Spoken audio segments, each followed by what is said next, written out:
Okay, welcome to the Milestone Q&A. We run 2 of these sessions each year, and this is the second one this year. It's a session where we have a panel of experts, and I get to ask them some questions, and you get to ask them some questions today as well. And the topic is your HDR milestones. We'll have the opportunity to clear up perhaps some misconceptions, find out a bit more about your milestones, and make sure that you're just on track with your course. Like I said, you will have the opportunity to ask questions, so you can either, and probably preferably when I invite you to turn on your microphone and cameras and ask, but you can also just put your questions in the chat box. And thank you for everyone who have already also put their student ID in the chat. That's just a way that that we can record your attendance, both for your own records and for ours. So today, I'd just like to start with the acknowledgement of traditional owners. So QUT acknowledges the Turrbal and Yagara as the First Nations owners of the lands where QUT now stands. We pay respect to their elders, laws, customs, and creation spirits. We recognise that these lands have always been places of teaching, research, and learning, and acknowledge the important role that Aboriginal and Torres Strait Islander people play within the QUT community.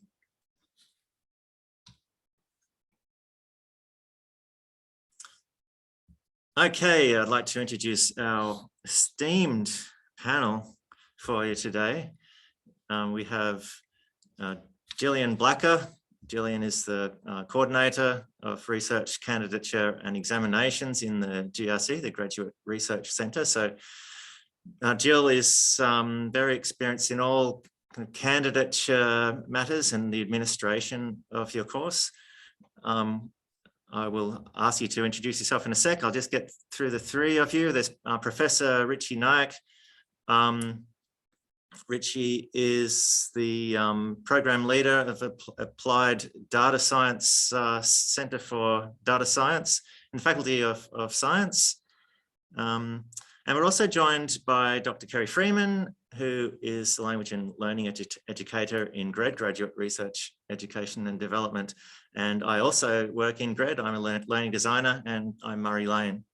Now, I do have a question for each of you, just by way of introduction, just to say hello for our 3 panelists. Now, today's session is about milestones. I've got a question that's very topical for milestones, which will also tell us a little bit about you. And this is just letting everyone else know. These 3 people didn't know I was going to ask them this question. Could you please tell me, what did you do for your last milestone birthday? Starting with you, Jill. It was my last milestone birthday was a long time ago, about 7 years ago, but I did have a party with some friends in Brisbane. So. Okay, big party with friends. How about you, Richie? You don't have to say how old you turned. My milestone birthday was not long back. I could think about 2 years back, and I was unfortunate to celebrate it on a bed because I had a major surgery during that time. So I will never forget that. But I was lucky to have actually many family and friends around. And so I had a great time though. A great time, even though you're having surgery. Okay, Kerry, your turn. My last milestone birthday was last year, and Queensland borders were shut. I was supposed to go to Queenstown, and instead, you know where I went? I live on the Gold Coast. I went to Brisbane, to the Emporium Hotel. Yeah, so the fanciest hotel I could find. Yep, and we went for a walk across the bridge to QUT. Oh, so, yeah. Lovely location. I know, I know, right? Seeing all the sites. Yeah. Couldn't even go down to Kingscliff to Salt or anywhere like that. Had to stay in Queensland. Okay. So, I suppose I should share as well. My last milestone birthday was a barbecue and a game of golf with friends. So there you go. We won't go through everyone who's there for their milestone birthdays, because we really should move on to the milestones within your HDR candidature. And no, actually, we're going to do something else first. I'm going to run a poll, in fact, a couple of polls to find out a little bit about you. Okay, the topic of the first poll is, what is your next HDR milestone? You should see it on the screen now. Okay, we've got it. Stage 2, we've got either a confirmation of candidature, that's for PhDs. Research proposal is for MPhilers, and a final seminar, research seminar for both courses, and then lodgement of thesis. I'm going to stop it there and show you what the results were. So we've got a bit of a range. So that's great. So we're covering aspects of each of these topics: stage 2, confirmation, and the research proposal, and the final seminar. So hopefully you'll all find something worthwhile. I've had another poll though. Here's another one. Now, given your the point at which you're at with your milestones, how close is it, and what's your level of stress for this milestone that's coming up? Is it I'm chilled? Is it I'm a little nervous, but I think I'm okay? Is it I'm getting rather concerned, or code red, I'm completely freaking out? Okay, we've got, I can see the numbers coming in. Does anyone watch Masked Singer when they're adding up the numbers at the end, and they're kind of, the officials are kind of putting their hand on their ear. They've got extra figures coming in, and then the winner is, there's no one who's chilled, but luckily quite a bit of nerves, only a little bit of freaking out. So hopefully today's session might at least take everyone from one level to the less stressed level by finding out a little bit more about what you're in for.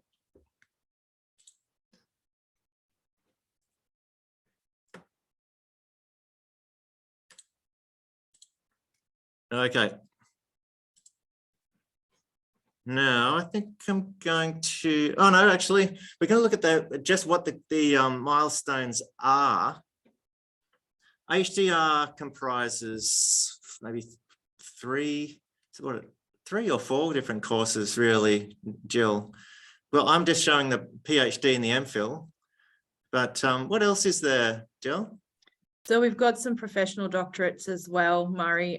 So in education, we've got a professional doctorate, and in creative industries, we've got a creative doctorate. It's unlikely to be people here who are in older professional doctorates. So IT 81 is one that was kicking around. I think most of those students are finished, so they're unlikely to be here. But if you are in a professional doctorate, most of your milestones will mirror the PhD milestones. And can I just very quickly touch on the research seminar for the MPhil that you've got there on the screen? It's probably more likely to be a little bit earlier than that in your candidature, but where it's flagged there is the latest that you could possibly do it. That's the absolute Great deadline. that it's okay. Great that it's there, that it's flagged there. So great. Okay. Is it? One of my first questions for you is going to be around the new candidature system, which we'll get to in a second.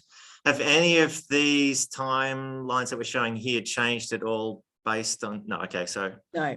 Okay. So I figured the new system would be a pivotal topic of conversation, seeing as it launched yesterday. Yesterday. It does not change the candidature at all. It just how you engage with your candidature, how will you engage with your milestones is going to be a little bit different and a lot easier. And all of the milestone forms are very instructional now. So those of you who are code red, that will help.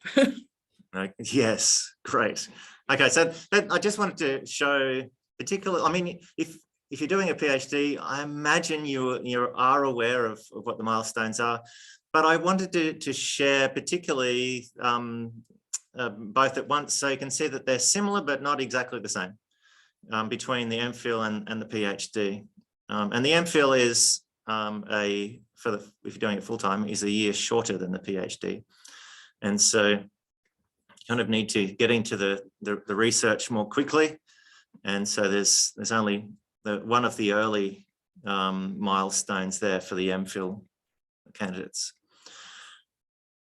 Okay, I'm going to stop sharing there and get to the questions. And my first question is for Richie. Now, I introduced Richie as kind of the involved in the Centre for Data Science, where you're the deputy director, I think, Richie. But I think the important thing in the context of this discussion is that you're quite an experienced supervisor. So you've had a number of completions, you've had students across numerous of the HDR courses. So your expertise is as a supervisor. My question for you is, why do we need milestones? I mean, students could just do their research and at the end they just submit it. You know, they could just have one milestone, submission done. Why do we have the ones along the way? So PhD is a very long journey, 3 years. And of course, in 3 years, some research direction change. But it is very necessary that we have some research directions that we document and we discuss within the team. Team, it means you and your supervisors, and get it locked in a way. Otherwise, what happens? You never have a fix end line as such. You keep changing. So like your lampposts keep changing. So what happens? A lot of students have got different style of working. Some students, like if I take the example of computer science or engineering, from the day one of PhD, they would become very hands-on and they would start writing computer programs or building some artifacts. But what happens then? They lose the big picture of their research program. So these milestones actually shape up your research program. If you don't have the stage 2 milestone, and I have seen it as an external supervisor of some other universities where stage 2 is not required. And I see that those students don't really have a very clear perspective in terms of what their research questions are, what their research objectives are. So I guess each milestone has got its own need that is set at QUT. So stage 2 helps you to shape up your PhD program. Then confirmation allows you to revisit that milestone of stage 2 and also help you and your team to assess where you are in terms of your 3-year journey. And then final seminar is, of course, the last one to assess whether this thesis is really high quality. So these milestones are only to help you. Yeah, terrific. So yeah, basically to keep you on track.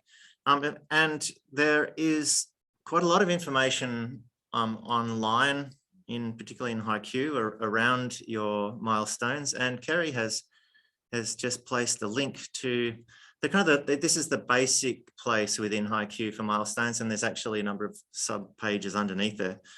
And thank you, Kerry. Kerry's going to be placing a few links into the chat throughout the session today. Now, Gillian, you spoke about the new candidature system. Tell us, please, pray tell more. How's the rollout going? It's only just arrived yesterday. And are there any implications for how milestones are administered? Yeah, Murray, it literally launched yesterday, but I'm very pleased to say that the launch was really smooth. Everything seems to be going really well. We had new forms in the system within half an hour of going live yesterday. So that should tell you how easy everything is. Is it actually, Gillian, does it have a particular name? Yeah, so it's the CI Anywhere is the front-facing system that students will see. So they will, for milestones, the implications for milestones that you're talking about is when your milestones are due, you will now get an email with a link to your milestone that is bespoke to you.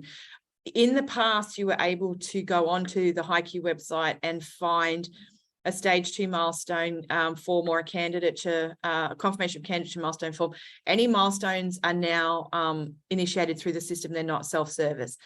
Leaves and extensions and things like that are still, you can still access the forms on HiQ, but milestones in particular are only accessible through the email that you will receive. So you'll receive an email reminder 4 weeks before your milestone is due. And then, you'll receive your initial email 4 weeks before your milestone is due. And then a reminder 2 weeks before your milestone is due. And you will have a link in there. That's how you initiate the form. It's a question from Amanda. It says, Gillian, my supervisors have indicated that I'm ready to do my confirmation seminar, which is earlier than my due date. I understand the new system sends out a call to action email. Yep. When your milestone is due, how can I bring this forward? It's a good question. You can just email hdr@qut.edu.au and so that will take you to the client services team. They are your fabulous support network when you're students, so they're the first point of contact for you. So if you email that email address, hdr@qut.edu.au, that will get you through to the client services team.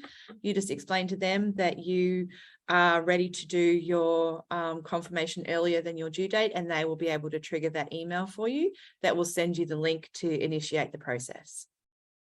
Okay. Now, Kerry's placed a link to information in HiQ about the new candidature management system. Does anyone have any other questions about the new system? Have you seen it? Is it working for you yet? Yeah. I would encourage you to go and have a look at it if you've got a milestone coming up. So at the moment we're in the process of triggering emails to students who were kind of between the old system and the new one. So you may get emails today just about milestones that are due that you may have had in the old system. So we apologize if you're getting emails twice, but it's so that you get the link to initiate the form. So when you get the form, I would encourage you to just go in and have a look at the forms, because as I said, they're really instructional now. There's lots of information in there. It tells you exactly what you need, tells you the information you need to have in your documents as well. So it's probably a good preparatory exercise. And just on the comments previously about why we have milestones, it's so that it breaks your candidature down into more manageable pieces. So we have stage 2 confirmation final seminar so that it breaks it down for you, because QT has a project management approach to candidature. So that's why you have those 3 milestones, and that's why they're so important, or 2 milestones if you're in the MPhil. And the new system, does it display when your milestones are going to happen, did you say? Yes, you will be able to access my candidature information page that'll show you everything. In addition, you can still access information about your candidature through the QT app. So all your milestone dates are available for you in the QT app. So that was probably the easiest way to check when milestones are due. So if you haven't already, I would encourage you to download the app. It's available, information about that's available on HiQ. And if you haven't already made yourself familiar with the Research Students page on HiQ, I would strongly encourage you to do that, because that's where you get all the information. So the links that Kerry's previously shared are really valuable for you. Yep. I'll just pause for a second in case someone wants to turn on their microphone and ask a question about the new system.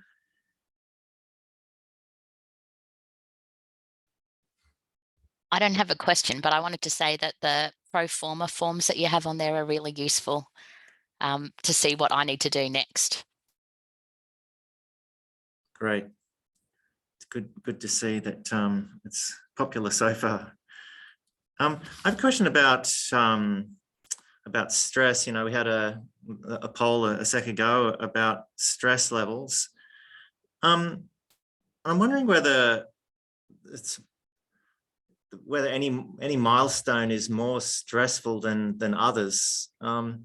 Richie, have you come across, is it more a reflection of the type of student and just how generally stressed they are, or are there more stressful milestones than other milestones?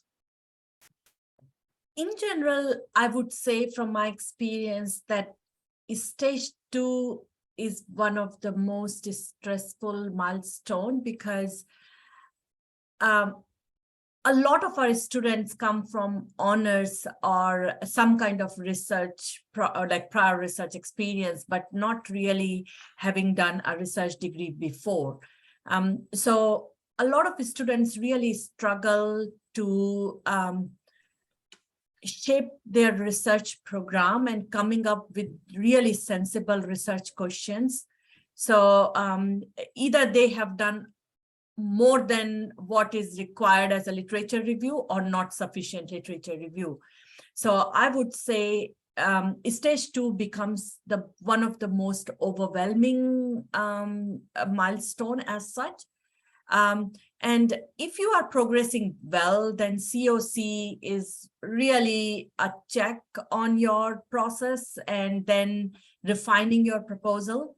And again, if you are doing well, then final seminar is actually exciting time because you get to finish off what you have been doing in the past 3 years. But I guess if for some students, if the progress is not expected, then these 2 milestones would also cause some stress. Would you consider the research proposal in the MPhil equivalent to stage 2 or confirmation? I usually take it as in between stage 2 and COC.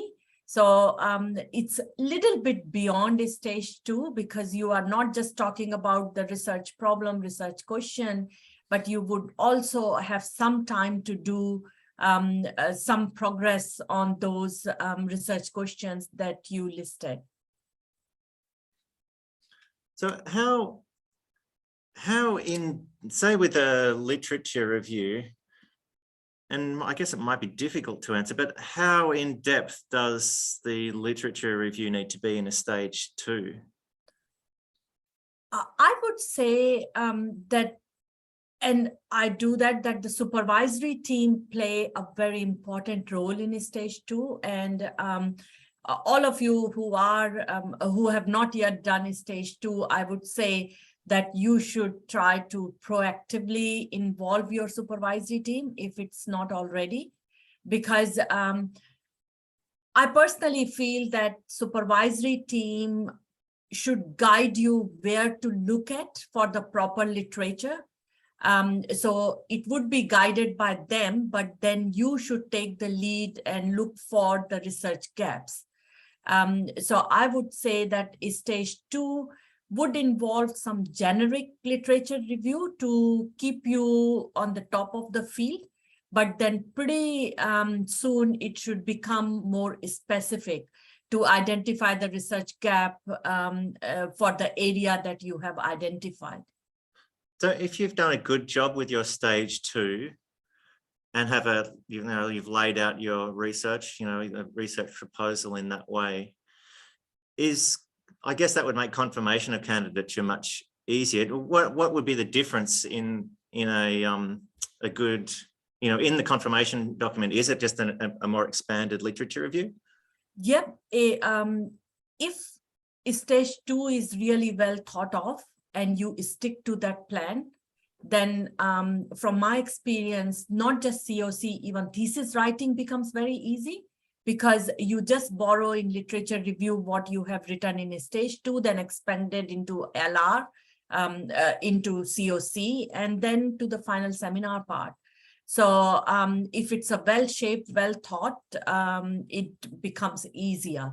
But COC would be then more expanding. So for example, like I would say, stage 2, you may have written your literature review more than review as bibliography, because that's where you are learning. So bibliographical annotation kind of thing. So you might not have skills to critically synthesize the literature review, but in COC, you would have learned those skills and your literature review comes up very refined form. And then the final seminar, it would be very much relevant to what your thesis is. Okay, so I get it, that like this confirmation of candidature is building on stage 2. And going back to your earlier point, you've found that the most stressful part is actually just whatever the first milestone is, because you generally, perhaps because of the skills that you need have to be there as early as possible. I guess because of a potential lack of experience, then the first milestone might be the most stressful. Jill, what do you have? I just wanted to add a couple of comments, if that's okay, Murray. Yeah, just go for it. Follow up on all the excellent points that Richie has made. I fully agree that from stage 2 through to confirmation through to final seminar, your project is iterative. So what you start with in stage 2 then is built on for confirmation and then built on for final seminar, which eventually becomes your thesis document. So it's really important to kind of consider that when you're developing your stage 2. As Richie said, it's really important to involve your supervisors, because you can't submit your stage 2 without them signing off on the final version, and that's critically important. If you submit your stage 2 and you haven't really spoken to your supervisor about it, or they haven't reviewed it, you're going to have a big problem right from the start. So it's really important to start talking with your supervisors right from the start. And in terms of which milestones are stressful, confirmation can be quite stressful too, because for that first year, you're working very closely with your supervisors. From confirmation, you start to move into the more independent part of your research, where you're doing data collection and stuff, so you're not quite as reliant on your supervisors, and that can be stressful for students as well. So I'm aware there's quite a few students in the group from the poll who are doing confirmation. It was mostly those first 2 early milestones, so I just wanted to acknowledge that as well. Is there an oral presentation as part of stage 2? Yeah, not stage 2, no. Confirmation and final seminar, you do a presentation. Stage 2 is just a written document. So I suppose there could be an additional stress, the fact that you have to present your confirmation of candidature in front of a panel. Yeah, that can be stressful, but it's a great experience. It's something that you will be using in practice, either in academia or if you go into industry. It's definitely a skill building exercise for your professional practice into the future. Jill, why is it called stage 2? What happened to stage 1? Stage 1 is your application to the degree. Stage 2, as you will see, it's pretty well publicised on the guidelines and on the website. Stage 2 is the second part of the application process. So once you've completed your stage 2, you're formally admitted into the degree. Prior to stage 2, you're provisionally admitted into the degree. So if you can think of it a bit like the example I use most often is like a job interview. So your application is like doing a job interview. You get appointed to the job, you get admitted into the degree.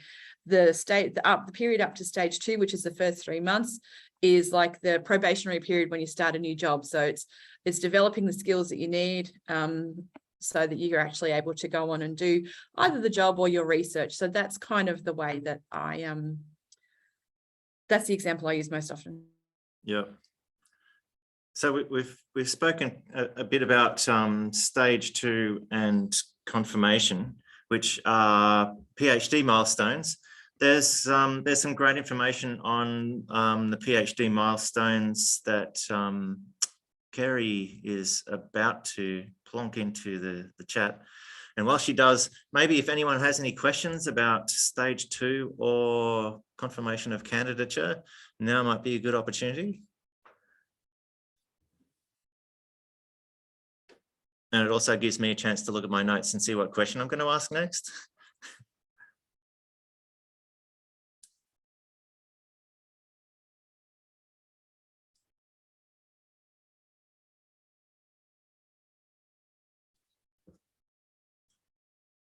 Okay, no questions forthcoming yet.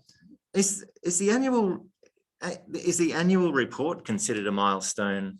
Because I imagine there's probably the least amount of stress around an annual report. It's not really a research document, is it? It's more just administrative. Yeah, it's definitely not a research document in the sense that it doesn't have like the iterative thesis attached to it. but it is an important milestone in that it allows you to reflect on what you've done in the last 12 months and plan what you're going to do in the next 12 months. So, and that includes accessing some of the fabulous resources that are offered through the GRED team. So for PhD students, in fact, you start doing annual progress reports 2 years into candidature. So you do 2 milestones in the first year, and then from there on in you do annual progress reports up until final seminar and beyond. The reason for that is because there's quite a big gap between confirmation and final seminar, and so it's just a touch point for you to make sure that you're on track, that you're checking in with your supervisors, that you're planning what you need to do.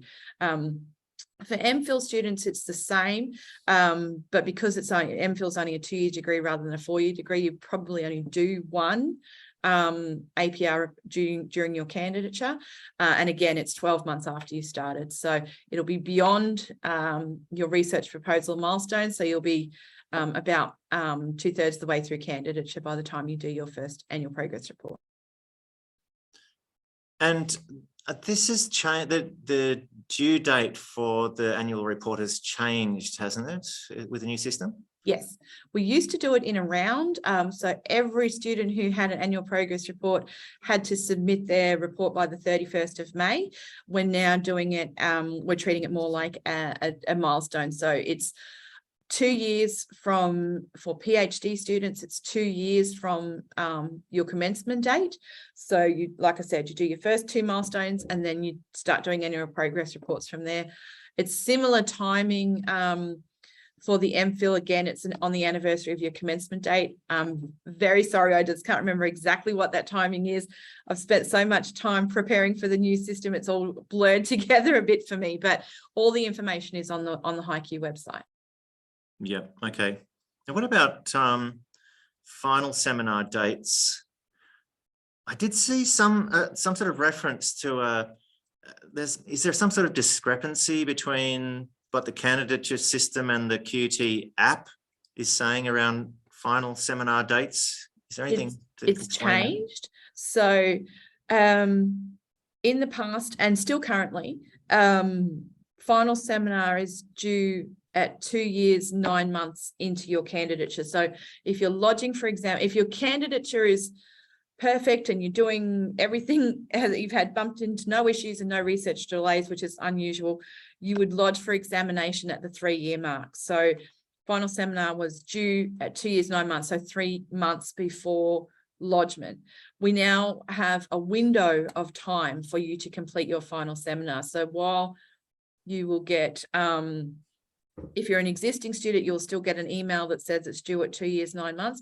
You've actually got a 3-month window to complete that milestone now. You don't need to apply for an extension for that. So as long as you have completed your final seminar by 3 years, you are deemed to have completed that milestone on time. And that is in recognition of research-related delays that happen during candidature. There's things that are fully beyond people's control. The reason why we're doing PhDs and MPhils and professional doctorates is to generate new original and significant contributions to knowledge. So you're doing things that have never been done before. And so that brings with it risks, it brings with it delays, it brings with it machines that might not work when they're supposed to work. So as a result of that, you now have a window to do your final seminar. That applies to current students as well as commencing students, and there will be lots of communication around that. Okay.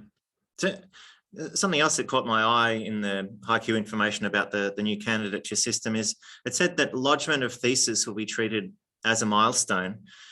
Does this mean that it wasn't previously treated as a milestone? It wasn't because we wouldn't, sorry, can I just start again? It was, but there wasn't a milestone date in the system. We had for PhDs, and sorry, I'm talking a lot about PhDs and I don't mean to dismiss anyone else, it's just that that's the biggest cohort. We used to have what was called an expected completion date, which was the 3-year mark of your candidature. Wasn't a particularly useful date. It didn't really mean a lot to people, so we don't have that date anymore. For MPhil students, they've always had what we call an expected lodgement due date. So that is when you're expected to lodge for examination. So that was like a milestone, that's an extendable milestone. So for MPhils, things are not changing. For PhD students, you won't immediately have a lodgement of thesis milestone. But once you've done your final seminar, the final seminar panel determines when your lodgement date will be, and that's dependent on whether they require you to do any more work before you lodge for examination. So once you've completed final seminar, you will notice in the QT app that you will have a lodgement of thesis milestone date appear. That is also an extendable date. So if you're going to have trouble meeting that date, you can apply for an extension. So that means that all doctoral students and all MPhil students have the same movable milestone now. Okay, great. I promise that that's my last question about the new candidature system. That's okay. I know that there's lots of questions, and I'm sorry if some of this is a bit technical or it doesn't make a lot of sense. It might just be that you haven't encountered these things before, but if you've got any questions at all about the new system, just go to hdr@qut.edu.au or look on the website. I might go more broad scale and think about students that might be struggling with one of their milestones. Kerry, I might bring you in here. Because you talk to students who may be struggling in a consultative way. What do you find are perhaps the greatest problems that students face if they're struggling in their HDR degree? Yeah, so with their writing is usually, obviously, because the document is a written document. And I think that there can be this build-up of feeling stressed and anxious and time pressured, but keeping that in and not going and talking to their supervisors, and also potentially not seeking feedback because they're not confident.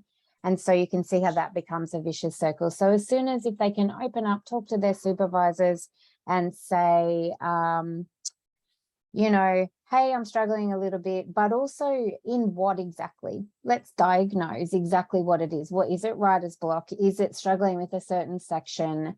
Is it lack of confidence or whatever that is? Supervisors can help. And also, of course, GRAD can help. The GRC can help if you need some direction in that way as well. So I think the key thing is talk, be open, and because we're all here to help, rather than staying. The more you get more anxious by keeping those anxious thoughts to yourself, I guess.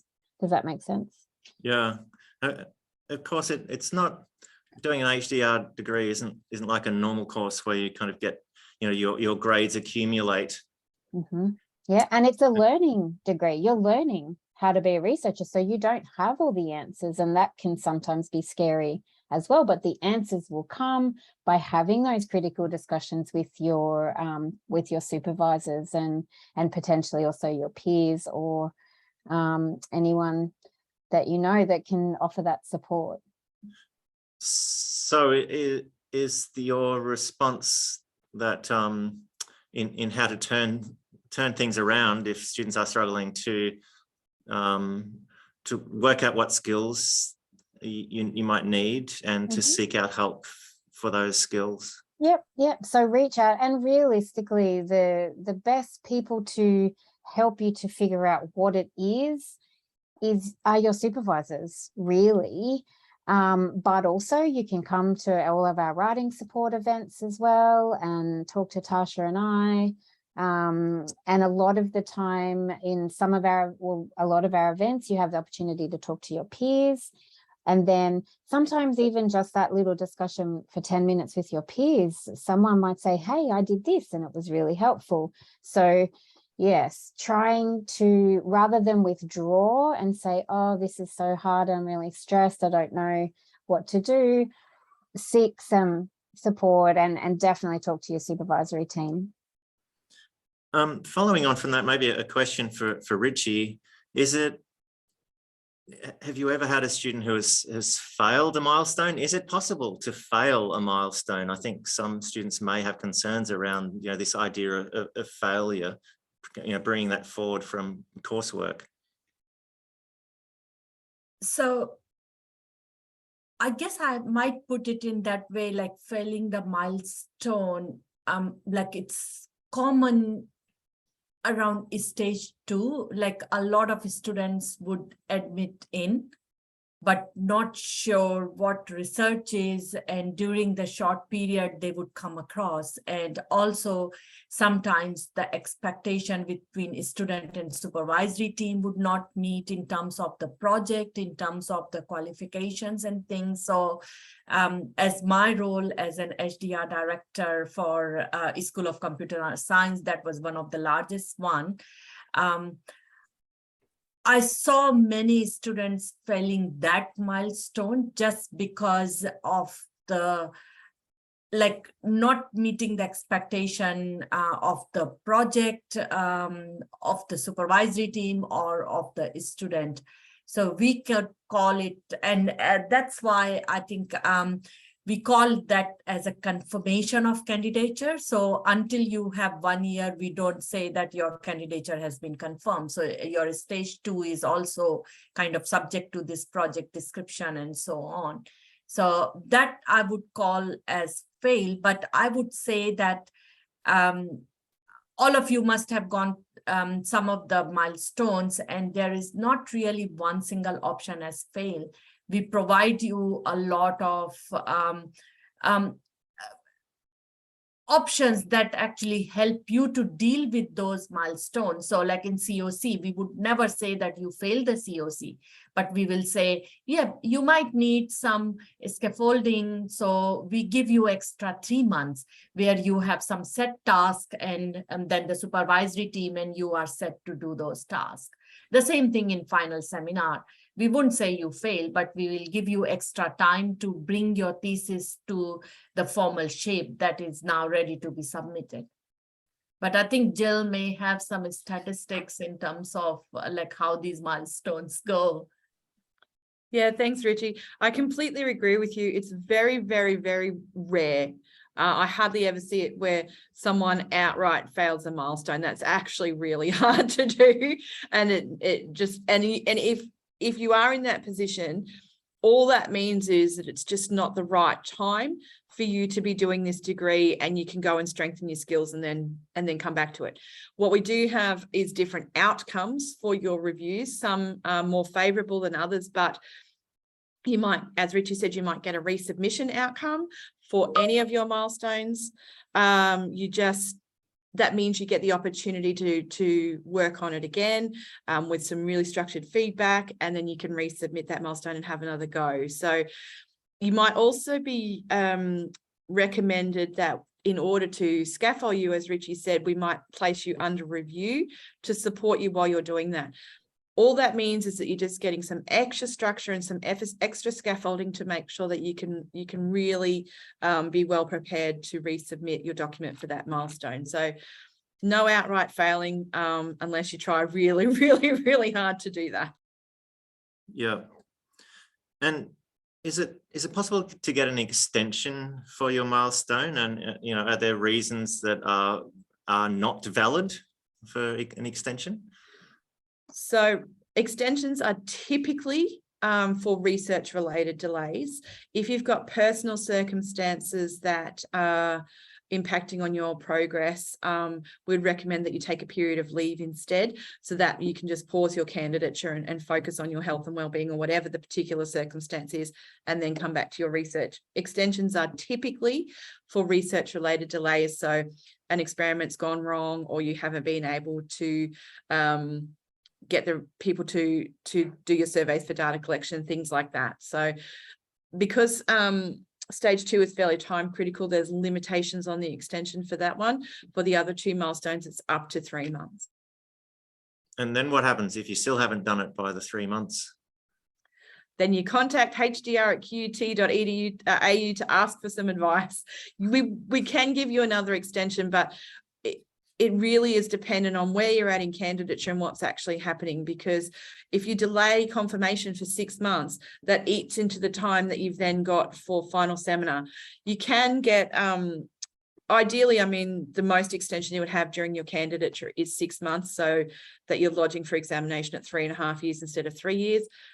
Having said that, research is different, every project is different. So that's why there's not a blanket answer. It really depends on you, your circumstances and your project, and that will be considered on a case-by-case basis.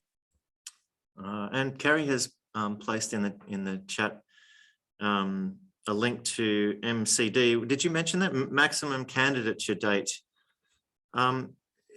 Is this? Oh no, actually, I do have another question that involves the new system. Has this changed at all in the new system? No, MCD is the MCD. So maximum candidate date is for MPhil students is the 2-year mark of candidature because it's a 2-year degree. And for doctoral students, which includes postdocs, it's 4 years because it's a 4-year degree in total. So the difference between your lodgement date and your maximum candidature date is lodgement is when you lodge for examination.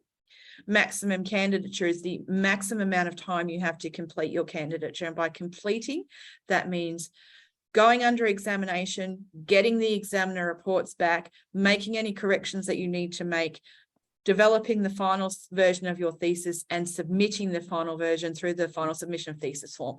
So that if to be considered a timely completion, that needs to be done by 2 years for MPhil students and 4 years for doctoral students. Okay, do we have any questions from the audience on what have we covered? Struggling with your milestone, extensions with your milestones, final submissions of your thesis. Any questions around these topics? Hi. Hi. I just wanted to ask about the research seminar for MPhil students. So on the candidature management system page, on the allotment of thesis, it I think it's only mentioned for PhD students and for all other students. So I'm just a little bit confused with the statement where it says the final seminar outcome. So you'll be provided with a date once the final seminar outcome is known, which will then establish the date you are expected to lodge by. That is not applicable to MPhil students, is it? No, it isn't. That's a really great question. As I touched on before, MPhil students already have an expected lodgement of thesis due date.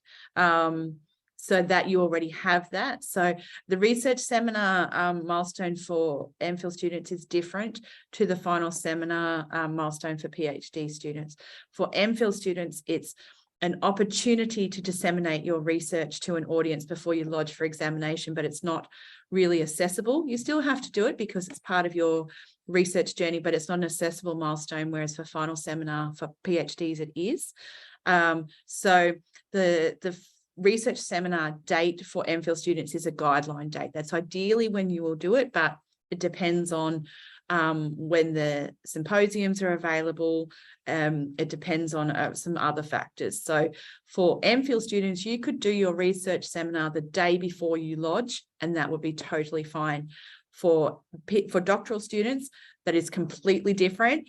And final seminar is an accessible milestone. It's a quality assurance milestone that lets you and your supervisors know that your thesis is ready to go out for examination. Okay, thanks, Thank Jill. you. Any other questions on these topics?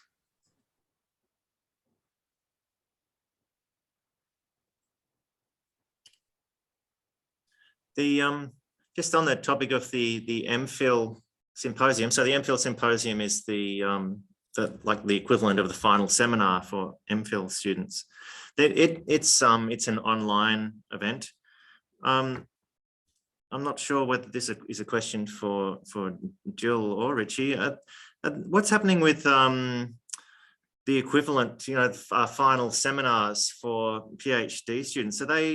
Have they gone back to a more of a face-to-face format generally, or are they also online? Post-COVID. So I guess as any other QUT events now, they can hold face-to-face and also an online. So for example, in the last 6 months, I had 3 confirmation and final seminars of my 3 students, and we all of them were planned face-to-face, and we had to change them to online. Like the flood happened, the next COVID wave happened and the student was actually COVID positive and so on. So I guess we are still living in uncertainty. But the HDR email, as it says, that you can plan in both way. So some students do not like hybrid way, so they might just prefer one way or other. But I think the complete face-to-face may not be possible anymore because there are so many that may like to attend it online too. Yeah. So just letting everyone know, the final seminar for PhD students are organised within the faculty, arranged with the PhD student and supervisor, whereas the MPhil, the equivalent for MPhil students, the MPhil symposium, is actually centrally organised, and it's up to MPhil students to kind of enroll, to register, to participate in that. What is the process, Richie, or Jill or Richie, for final seminars? When, you know, what does the student do? Do they say to their supervisor, let's do it? You know, who do they approach? What's the process? They approach their supervisor first. Funnily enough, I was just about to make that exact same comment, Murray, and to say I have a comment about the new system now, because you can do all of that through the confirmation form and the final seminar form. So when you initiate the form, you put in when you think your final when your seminar date will be. You should have probably discussed with your supervisor beforehand, but then it goes through the whole, it takes you through the whole booking process, and the supervisor approving that, and the supervisor convening the panel. That is now all built into the confirmation and final seminar forms, which is fantastic, keeps all the information together, and you just work through it. So yeah, I would encourage you to have a look at those forms and have a look at the info on the website about how to do that. Okay. And I think to answer Mary's question, how final seminar is initiated. So I think from the academic perspective, it does not just happen overnight. You must have an ongoing discussion between you and your supervisory team in terms of your research progress. And of course, as we know, this is a milestone and the time press. So you and your supervisory team should start thinking 2.5 years kind of onwards, that where you are and when you should be holding it. And a lot of time from my experience, students never really feel that they are ready. Supervisors know from their vast experience that you are now ready. So of course, every field is different, but in terms of publications, if you have got good 2 or 3 publications, your supervisor would think that you are now ready for final seminar, because you must have very meaningful 2 or 3 chapters in your thesis that you can populate based on what you have been working, in addition to your introduction, literature review, conclusion, and so on. And when you have those kind of meaty chapters ready, it means you are ready for final seminar now. Mm-hmm. I've got a question that's just come to mind, that I need cleared up, because I think I might use this term incorrectly, and that's the term candidate. Now, because we often, I think, use the term HDR student and HDR candidate interchangeably.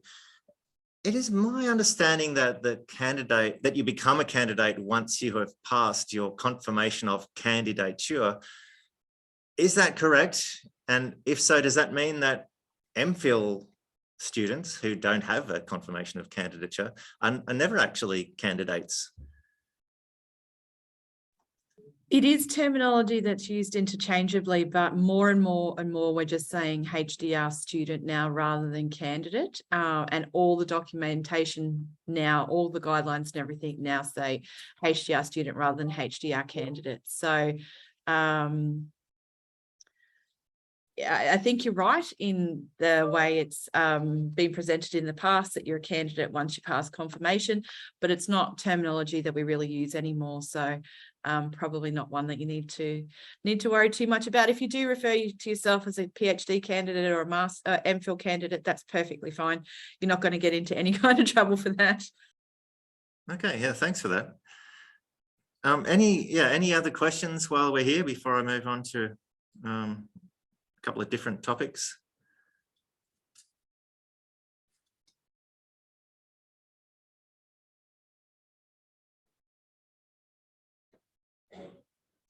Okay, my next question is, do HDR students get feedback after each milestone, and from whom? Do you want me to take this on, Richie? They typically, I'll get Richie to comment after, because there's different things that are academic versus administrative, but typically students who do seminars, so confirmation and final seminar, get feedback on the day. They get verbal feedback on the day.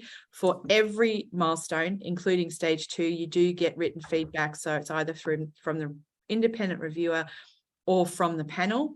You will get written feedback, and that will be built into your form. As your form progresses through the workflow, that's where you'll get that feedback. So Richie, do you want to comment on the type of feedback that they'll get? Yeah, and you do get feedback, and it's your responsibility to check your feedback as such, because if it's all good, so for example, like in stage 2, your stage 2 reviewer would have approved your stage 2 milestone, but they may have some meaningful comments in it in terms of how your research questions are set. So it is then necessary that you go and you check those comments, even if your milestone is approved. The same thing as COC. So COC is much more open. Stage 2, you should then check the feedback and discuss it with your supervisory team, because at times your supervisory team do not receive that email about the feedback. But COC and final seminar is more open for feedback, because there is a panel member, then there are discussion amongst the panel, and you are invited at the end of each seminar. So make sure you are around after you present your seminar, so the panel members can actually talk to you in terms of your feedback. But at the same time, you also receive written feedback. So in my research group, we usually have a meeting afterwards, the supervisory team and the student, and we would have our own reflection in terms of how you did go, in terms of the seminar presentation, what panel thought, and your written report. So you should also encourage that in a one-on-one meeting with your supervisory team afterwards. Yeah, okay, thanks. So generally, you get feedback from your supervisors after each stage, although perhaps not necessarily after just submitting an annual progress report. But that if you're lucky enough to also be presenting to a panel, you may get more feedback from the panel. I guess you may also get feedback or perhaps questions from an audience. So Richie, what kinds of questions might HDR students expect to get from their milestone presentations when they're presenting to an audience? And is it possible to prepare in some way? Yeah, most of the time, research students are part of a research group, and they may have some dry run with their research team already. So sometimes they would, and it's not a bad idea to plant those questions and then answer those questions in a meaningful way. So that's one way to engage your audience in that way. But then you also have fresh audience in your seminar, especially when the seminars are widely advertised and they are advertised much before the time. So whoever is interested in your research problem, they come and they listen. And the research questions are very specific. It's hard to guess what they would be, because it's depending upon the person who is asking which field they are coming from. They might have different perspective to your research problem, because they might be coming from different research field, or they may be from your research field but thinking it in a very different direction. But what I will say that if you are true to what you have done, you usually have no problem answering their question because you know the topic in the most way. But I would also say that the supervisory team does help you to answer those questions. So at times, as I said, there might be different interpretation to the question. So they help you to interpret that question for you, or they may just tweak that question so you could answer them. So if you're not sure, you can actually seek advice from your supervisory team that is present there, that what does it really mean? Yeah, I agree, Richie. In my experience, the questions are often around methodology and research design, and saying things like, oh, that's an interesting theory, but how come you haven't chosen this one? Or you're interviewing the teachers, but you're not interviewing the students. Why is that? So exactly as you said, if you are strong in your research design and you've sort of covered everything and you know why you're doing what you're doing and you've justified it really well, then that's the answer, that the theory that you've chosen or the participants are the ones that are going to help you to achieve your research aims and answer your research questions. And also to remember as well is the panel will have read your document. So they will have a really deep understanding of what you're doing, whereas you've potentially got a half-an-hour presentation and the other people who are there in the presentation, they haven't read your document. And so potentially they're asking questions that the document would have answered. So I think it is it's actually a really good opportunity for you to demonstrate your critical thinking and show that, yep, you've thought of all these other things. And then with your supervisory team have decided that this is the best way to approach your study. Yeah, thanks, Carrie. So we were talking about having a panel in these presentations. My question is, maybe I'm not actually sure, but maybe start with Richie. Is it possible? What's the students' involvement in the choice of who goes on the panel? And the part B of the question is also around the choice of examiners of the thesis. Is the student involved in the choice of examiners as well? Yeah, so with panel members, it's an open formation. So a lot of time I will seek suggestions. I would not necessarily choose them. But sometimes, like students may know someone who may be familiar with this research, but it's a very unlikely, but I may discuss with them. But examiners, it's completely no. And I think Jill can answer more clearly, but as an administrative, the students should not know unless the examiner is willing to reveal their identity.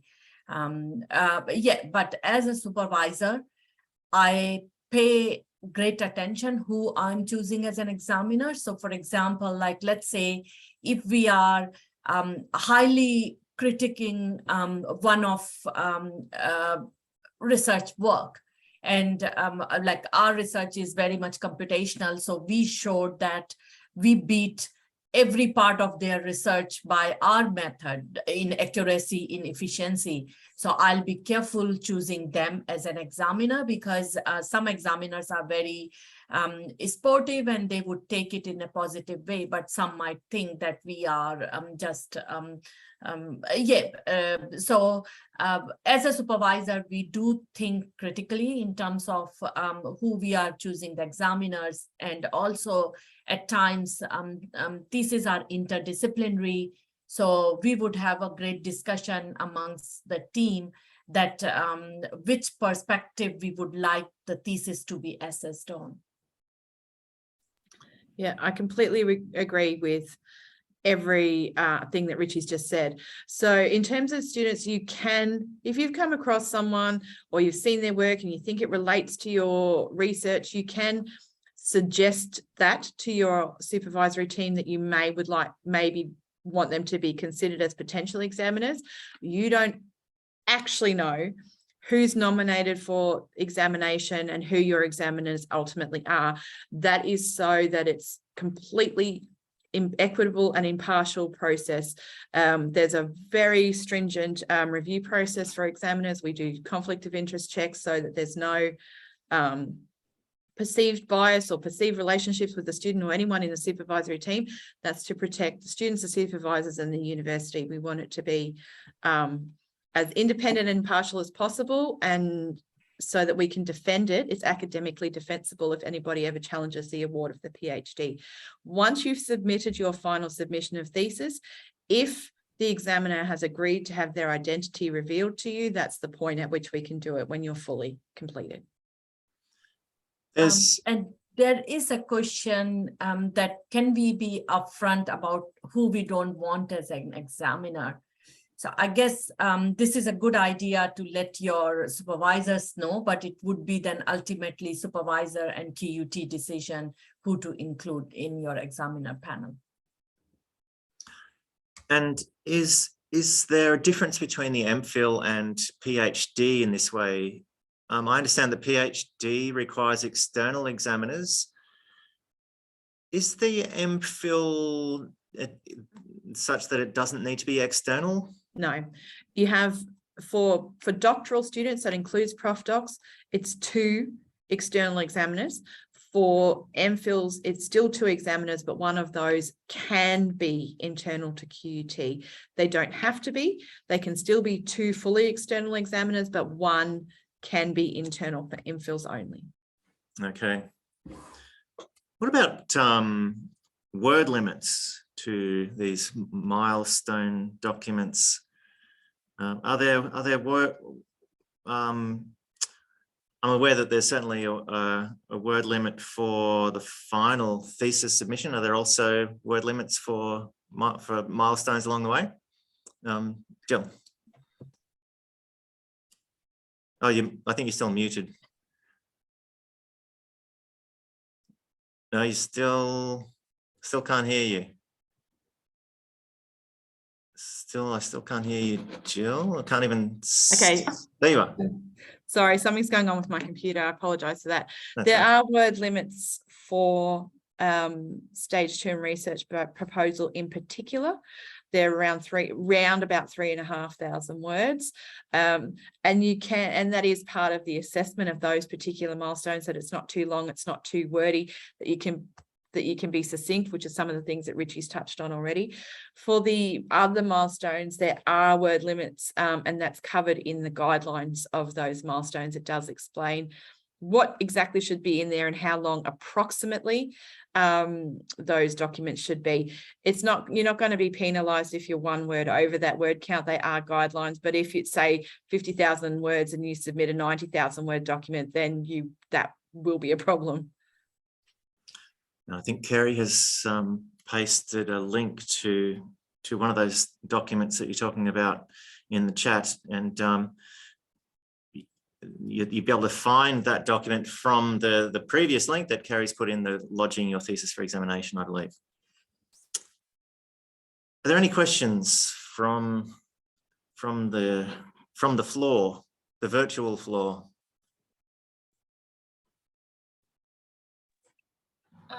I remember that earlier you mentioned that so once our thesis, either MPhil or PhD is lodged, sent through the examiners, they read it and they'll give us comments, and we need to address those comments or suggestions, criticisms in a timely manner.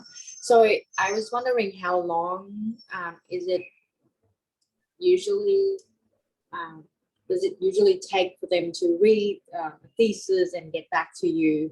And is it part of the extension limit? You know, they're going to do that up to, I don't know. Yeah, sorry, I should stop there. Yeah. So how long does it usually take? Sorry, I'm not quite sure I'm across the question. So if you're talking about milestones and getting feedback and responding to that feedback, is that what you're asking about? No, I'm asking about the final lodgement of thesis. Okay. Yes. So you will get, depending on the outcome of your examination. So like with everything, there's different outcomes that you can get. So there's different, so you could get say pass with no or minor revisions, or pass with major revisions, or a resubmission outcome. Major revisions sounds scary. It's not scary. It just means it's slightly more than typographical errors, but on the whole, the thesis is suitable to be award the degree. So depending on the outcome, when you get your notification to say, here are your examiner reports, this is the feedback that you need to respond to, you'll be given a date then of when you should expect to have your final submission of thesis done. So for minor or no or minor, it might be 3 weeks. For major changes, it might be 4 months. And for resubmission, which is obviously fairly significant changes required, it'll be up to 12 months. So you get guideline dates depending on your examination outcome. But like everything, it's not a hard deadline. You take as long as you need within reason to make those corrections and submit your final submission thesis. So just because it's a milestone date that you can see, you won't get penalized if you don't submit your final submission of thesis on that date. Does that answer your question? Because if it hasn't, I'm happy to expand that further. No, it totally did. Thank you. Thank you very much. You're welcome. Any other questions?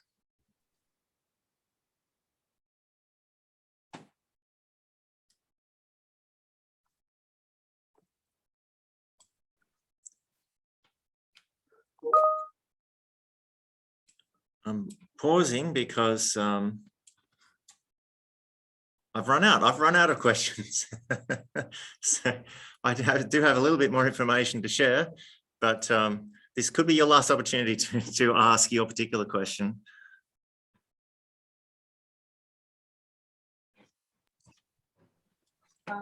Can I ask a question that is not specifically related to milestones, but just we have a panel of experienced researchers here.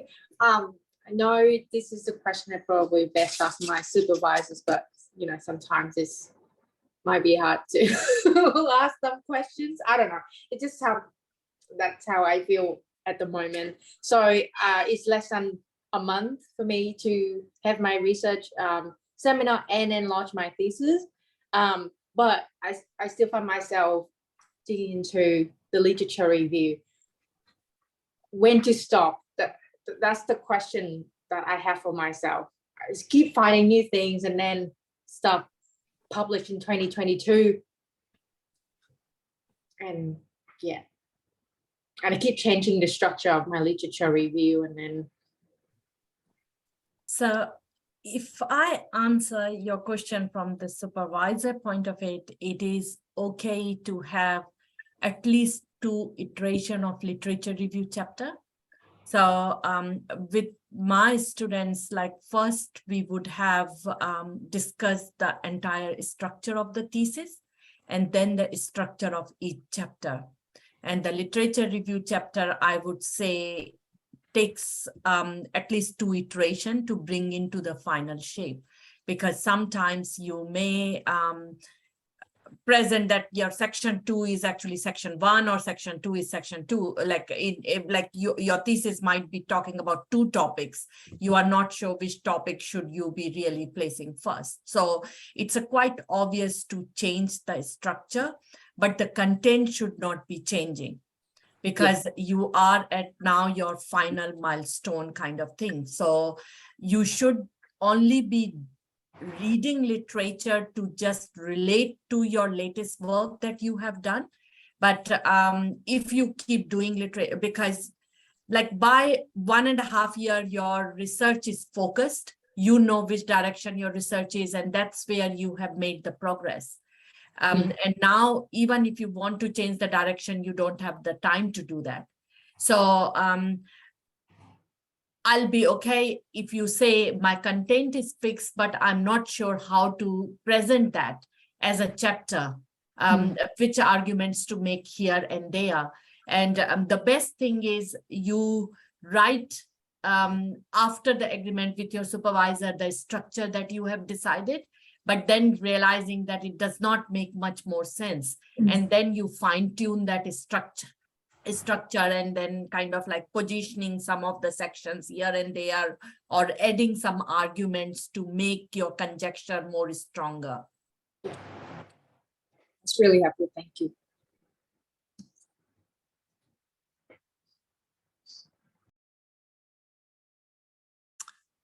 Any other questions?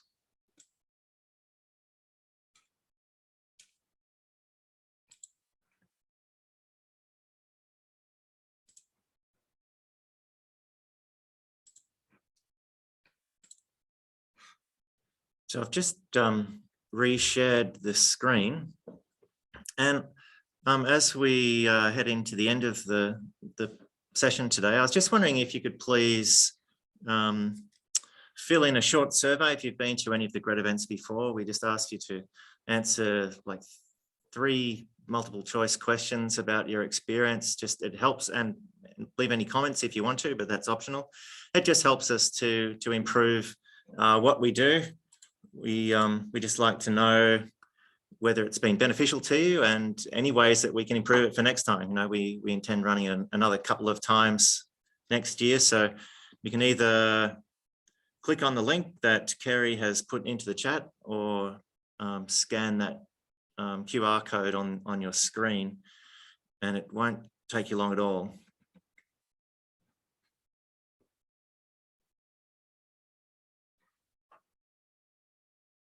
Now, while you're doing that, we have done our best to answer a range of questions that we thought you might have, and to answer the questions that you have, in fact, asked us. But there are multiple ways that you can continue to have your questions answered. And I guess the first port of call for you is the HiQ page. And Kerry has just posted the very first link that we had today, which is the broadest information about milestones for HDR students. And you can drill down into a number of topics from that point. So there's lots of information on HiQ, always the best place to start. You can ask direct questions of the Graduate Research Centre, the GRC, which is where Jill is from, and they have an email address that Jill has done a great job of telling us about, hdr@qut.edu.au. A great team to help you there. Your supervisor is also perhaps one of the best people to talk to when you have questions. In fact, and maybe the first person that you should talk to when you have questions. We also send out some emails to all HDR students. We have a monthly newsletter called the HDR newsletter, and a weekly HDR Matters. These newsletters highlight events, workshops, and training that you can attend to improve your skills. And some of those are put on by GRED, where Kerry and I am from. And here's 3, but there's a whole suite of events that that you can choose from. But and Kerry's putting in some links to all of these. Here's 3 events that may be particularly relevant for those people approaching milestones. Kerry, you actually run, what, 2 of these, do you? Would you like to give them, now's the time to give them a plug. Oh, yes, I can give them a plug. So Lit Review, that was a really good discussion that just had before about letting go, when to let go of that literature review, and certainly adding some recent research. So if you're submitting in 2022, you should have something from 2022 in there, at least a couple. Just next year, if you can, unless it's, you know, the 1st of January, you can certainly put in a few recent, if it fits, obviously, what you're saying. But yeah, the Lit Review, a really important part of your research, most definitely. So that one I've put in there, that's the workshop where we look at the fundamentals of a literature review, the purposes, and some of the important writing practices that you can implement. And then we also have a writing circle where we look at exemplars and you check your own writing. So that's for the Lit Review. research proposal writing strategies. We actually had the workshop a couple of weeks ago. So this is the writing circle where we'll look at exemplars. And presenting your thesis is my colleague Tasha. Her, she's got a few, I think is one a workshop and one a writing circle as well. Presenting, it's a really Yes. good one too, with a lot of really good tips for those of you who will be presenting, which is everybody, you know, at some point. So a lot of good resources for you there. Yeah, I chip in on some of these presenting your thesis workshops in providing information on the visual aspect, while Tasha focuses on the oral section of it. And there's been a question about will the recording be available? And yes, it will.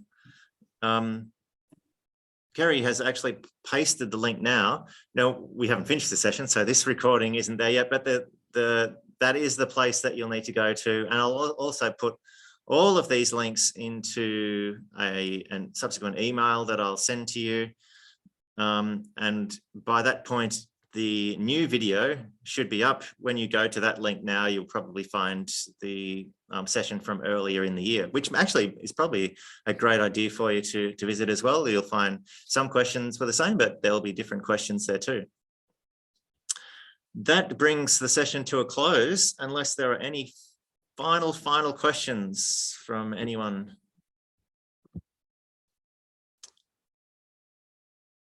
And it's great to see your thanks in the chat as well. Thank you for coming along.